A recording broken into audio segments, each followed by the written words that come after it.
comment.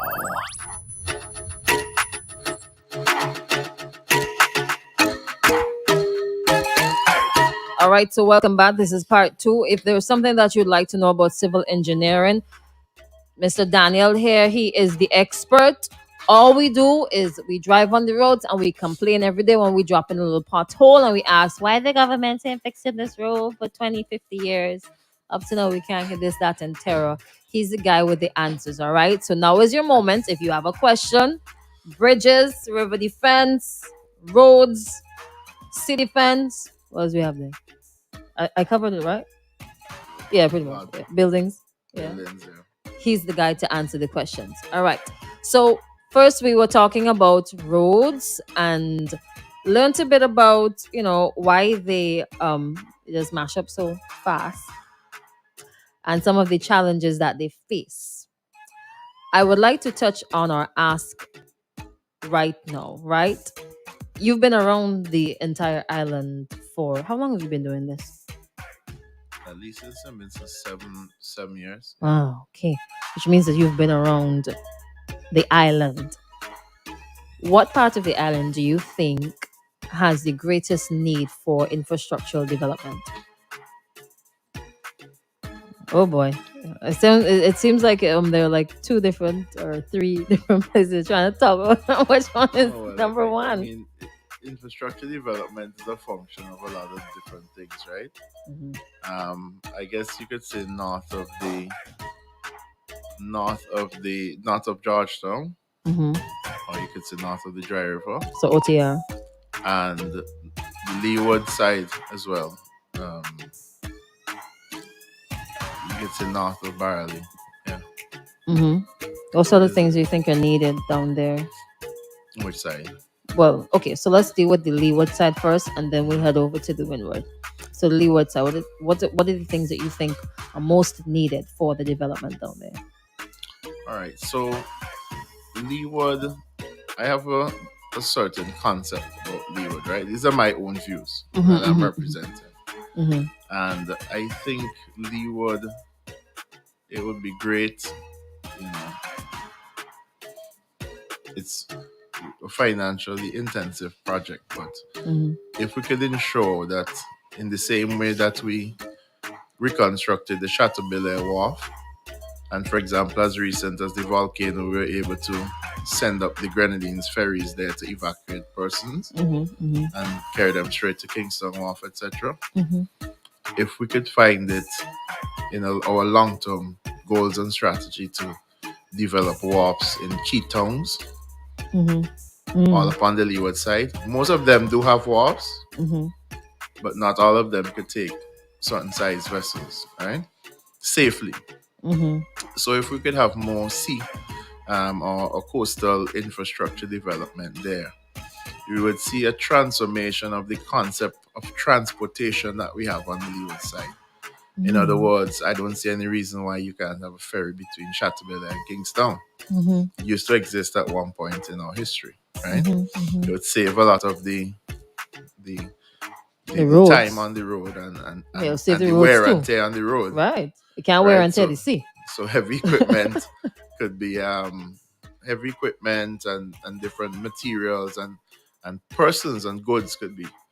Maybe you could take a ferry that goes from Kingston to, I don't know, Camden Park to Leeward to Barley, right, Cumberland, up the road to Chateau. So these are just different things I think we could look at.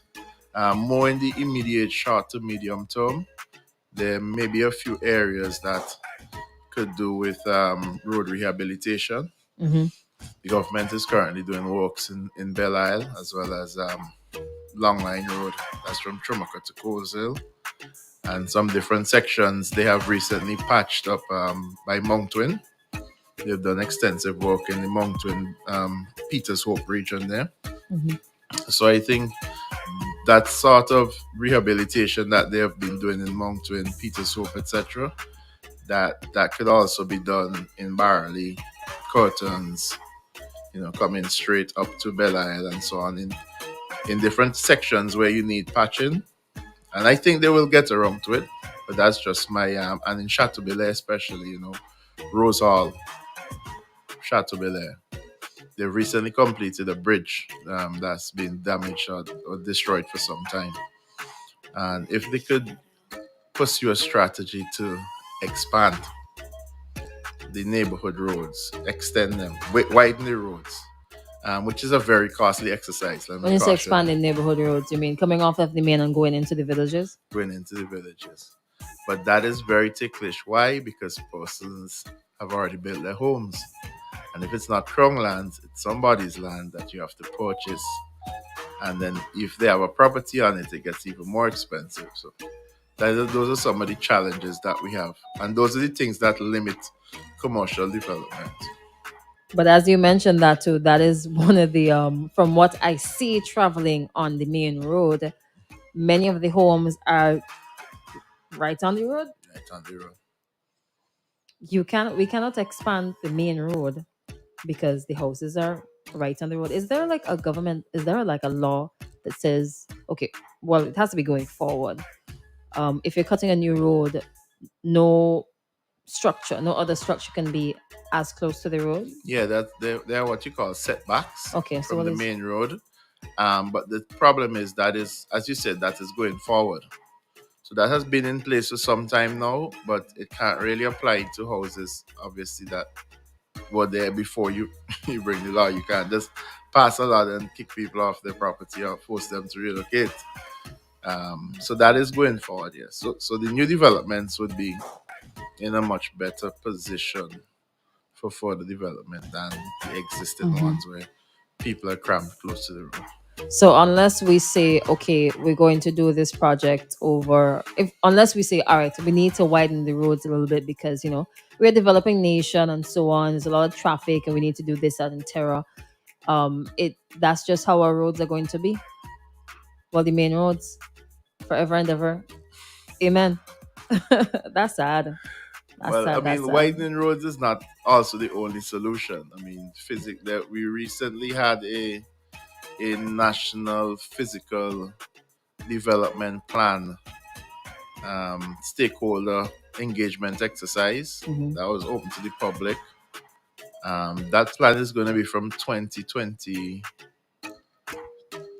I think it's from 2020 to 2021 to 2041. If I could be corrected, but I think it's a 20-year plan. Okay.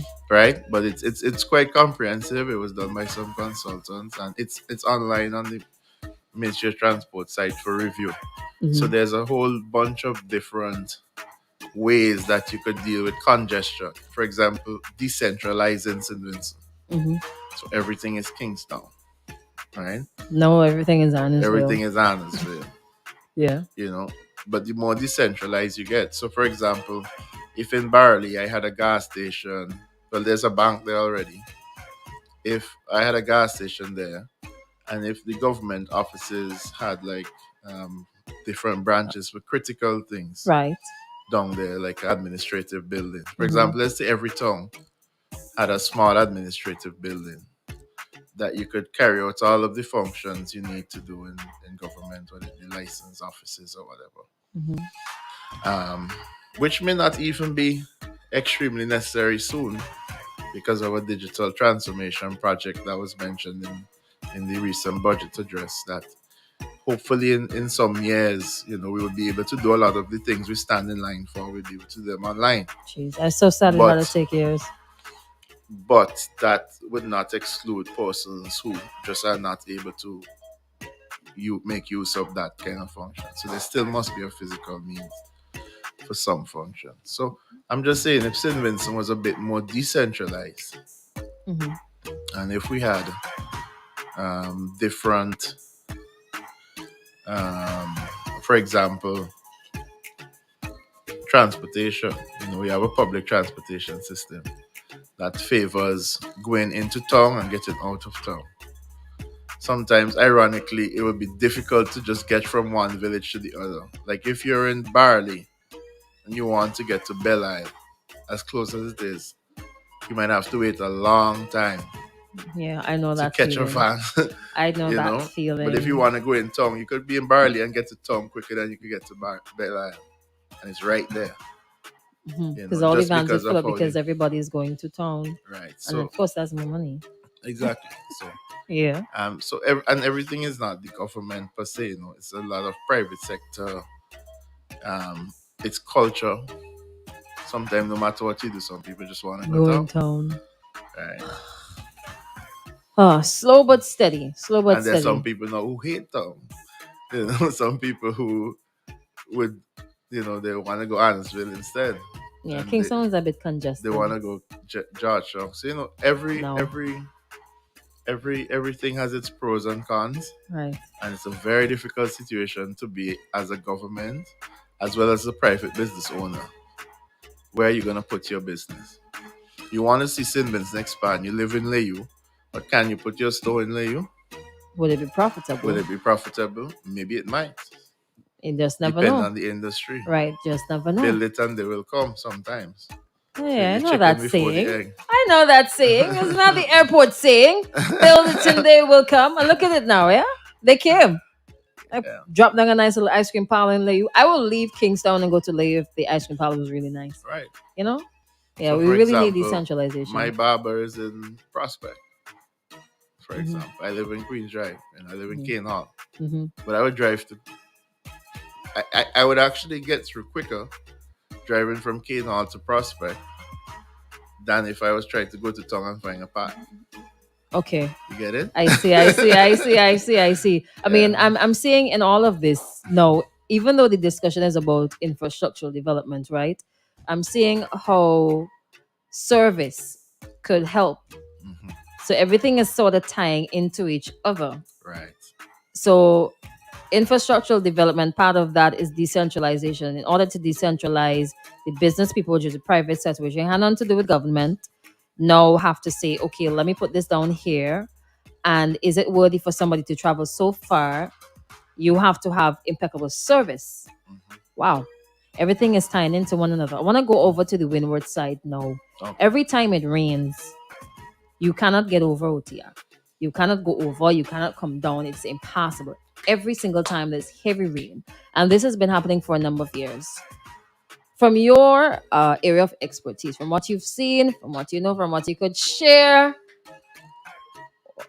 why they can't get no solution up to now, man?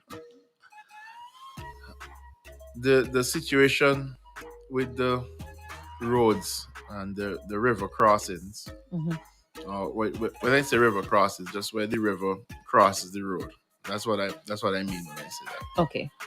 Um, there's certain fords there, what you call ford, which is a structure that you drive over, not necessarily a bridge, but it has a culvert under it. It has space for water to pass under, right? And from time to time, because we have such a young volcanic system, I guess nobody would have considered a volcanic system young until it erupted, but it is very young. So a lot of silt material, sand and silt and so on, debris washes downstream every time it rains. It clogs up the part where the water should be draining, and then pretty quickly you can't pass, right?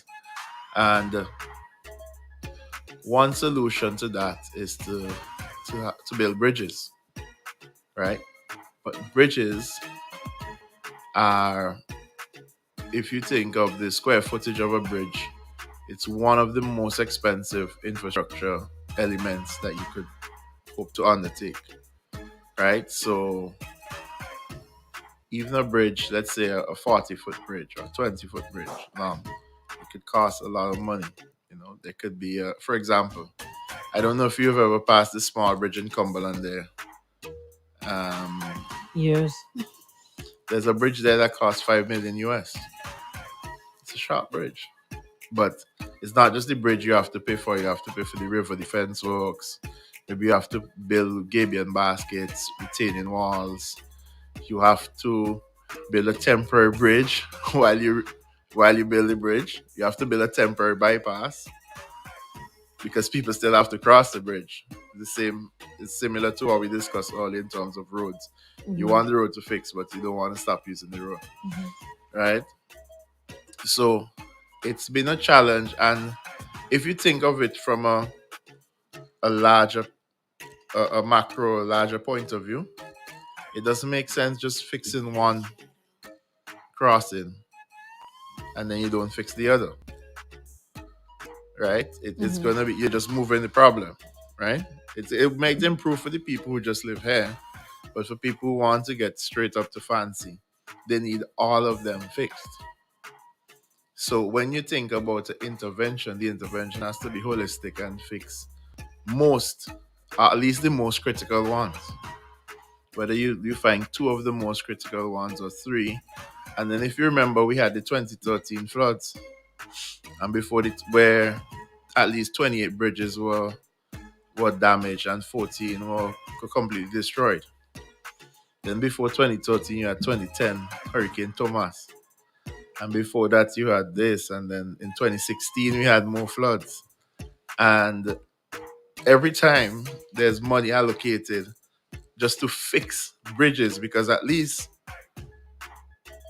the fords, we can pass them mostly when rain isn't coming. But the bridges, when they're down, we have to make some really uncomfortable bypass. So long story short is basically financing. Getting the money to just afford this. Because we might have to make a choice between, well, I mean we, Sinmins, have to make a choice between fixing all the roads, fixing all the, making solutions to all of these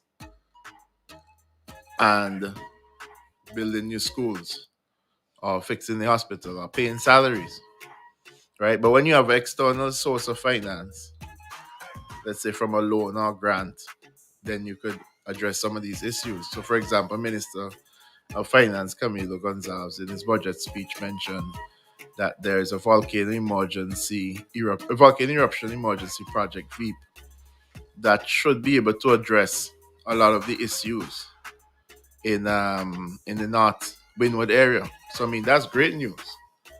Based on what he's saying, within the next how much years, starting this year, hopefully, not finishing. Hopefully, they will be able to have some, alleviation to that situation. At least that is the information that's coming to us from the budget. Right. So if all goes well, we should be able to see some progress on that. These things take years. I manage expectations. Should be able to see. You manage expectations. Thank you so much. I don't think our politicians are very good at managing expectations because they let us believe that we're going to get an acute referral hospital down in Arnesville. No. And now has gone past so many times and it's just a billboard. And the city is still a billboard. Well, blink. You put me on this spot there. Teach them a thing or two. That's all I'm saying. Just teach them a thing or two. No, I don't think they would intentionally, mislead anyone. Yeah. I think maybe it's a bit of optimism mixed with what they themselves are informed by others because they're not, so they may not necessarily be the technical person in the field that gives them the information. Yeah. And things happen like COVID, like international financial crisis, like a volcanic eruption, like floods, like landslides. I mean, we have over 400 landslides every year, and I don't think anybody would realize that. No, because we don't hear lock up in our houses. No, because Braxa, you see, there's some agencies and departments in this country, you would only know about them when they're not doing their job, sadly. So, for example, Braxa, I don't feel guilty about that. Braxa, I know you're very good at highlighting when they're not doing their job, but we got to pick them up as well. Yeah. Right? So, Braxa, for example, if there's I've never seen a landslide for more than 1 or 2 days, if so much. And 1 or 2 days is like an extreme big landslide. Sometimes it gets cleared up within a few hours, And sometimes it's not always Braxa, sometimes it's even private individuals come up. We've seen that a lot, private individuals in communities that have a strong community spirit come out and clean up immediately. Mm-hmm. So we will need more of that. We'll get more work done that way instead of having to depend. From your speaking this morning, I am picking up that, and I sort of know it that Braxa, they have a lot of responsibility and they do a lot of work fixing up well market, various government buildings, the roads, infrastructure. Um, they do a lot of work, a lot. Yeah, I wonder if they it's have any amazing. extra road cleaning. That's Braxa. And I mean, they have a Facebook page, but I do not know why these agencies don't see the value in sharing that information outside of the free Facebook posts that hardly anybody sees. No, they. I mean, I must give it to them that Braxa in particular, they have ramped up their. They post something, at least Yeah, their several social things media every presence day. kinda, yeah. Every day, it has That's good. improved. It has improved, and I think in general, a lot of people are on social media, and more private and public entities need to share what they're doing because it's really easy to get tied down in the bad news and the negative.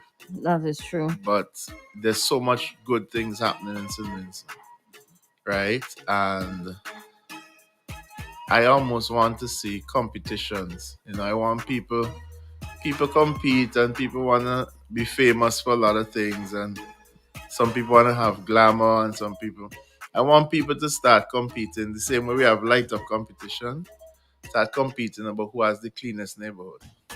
I'm pretty sure They used to be clean. They used to be cleanest neighborhood they when used we to were have younger. I best don't know. neighborhood, hmm but I don't know why it has just disappeared as of late, and I don't know why we don't do Like a things lot like of that people say, anymore. for example, Kingston dirty, and the government has said it wants to clean up Kingston. I think Minister Francis, mentions clean up.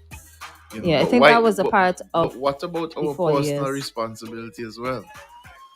Why doesn't every business place seek to be the cleanest business place in St. Vincent? Because they don't Why, see the value, Daniel. They why don't see the doesn't value every in having shop? a nice looking building.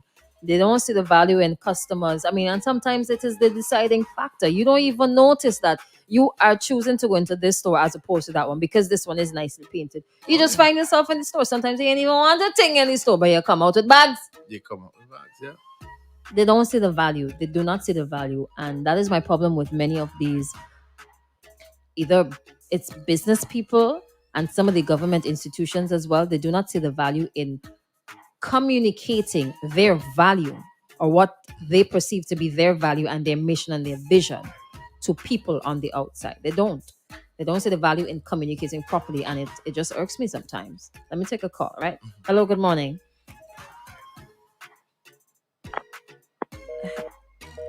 All right. If you want to get in 457-1043, we have just about a few more minutes left with Daniel. Yeah, boy. Oh boy. We gotta take a break right now. Okay. Somebody says every year they want to clean the town. When? It'll clean when it gets clean, okay? You'll see when it's cleaned after it's cleaned, okay? I don't know. People are really troublesome. Okay. Somebody says up that side, I think the windward side, up that side wants a bridge. Really wants a bridge. All right. And up in the mountain wants to clean so that water can run freely. I think that is a people problem.